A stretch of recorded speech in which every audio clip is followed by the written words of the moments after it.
Yun guys, so stash reveal muna tayo. Actually, may mga tira pa tayo last year. Pero ito lang yung pinagkukuha natin. Yung boxing gusto natin na fireworks. Wala. Or either out of stock na nung duman tayo ng Bukawi, Bulacan. Itong GR or Golden Rooster, ang hirap din hanapin. Pero ito, nakascore tayo ng dalawang Fat Cat na 16 shots na Golden Rooster. Meron din tayong dalawang Leto na 16 shot na LF din to, LF. Terra, 16 shots, LF. So, pwede nyo naman itong scan para ma-check nyo kung ano yung itsura niya pag papaputokin nyo. Persephone, 25 shots. Meron din yung partner Diana.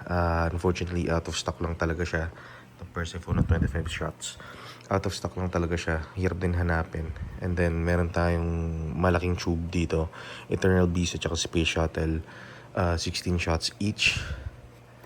Maganda rin ito, malaki din siya. And then itong Happy Flower, GLK Fireworks, ang hirap din hanapin ito pambata. So may mga tira pa tayong 3-star, tsaka mga Lucy's, tsaka mga Quitties, pero hindi na natin sasama. Yun yung mga tira natin last year. Then ito yung paborito nating fountain. Ito yung crackling na pula. Nagkakaubusan na rin to. Ito of course Mount Everest. Tsaka itong dalawang 1,000 rounds na for sure na sawa. So yun, like and follow for more. Check nyo yung reels natin after New Year. Mag-upload tayo kung ano yung tsura nito isa-isa. Yun, so stay safe and Happy New Year everyone.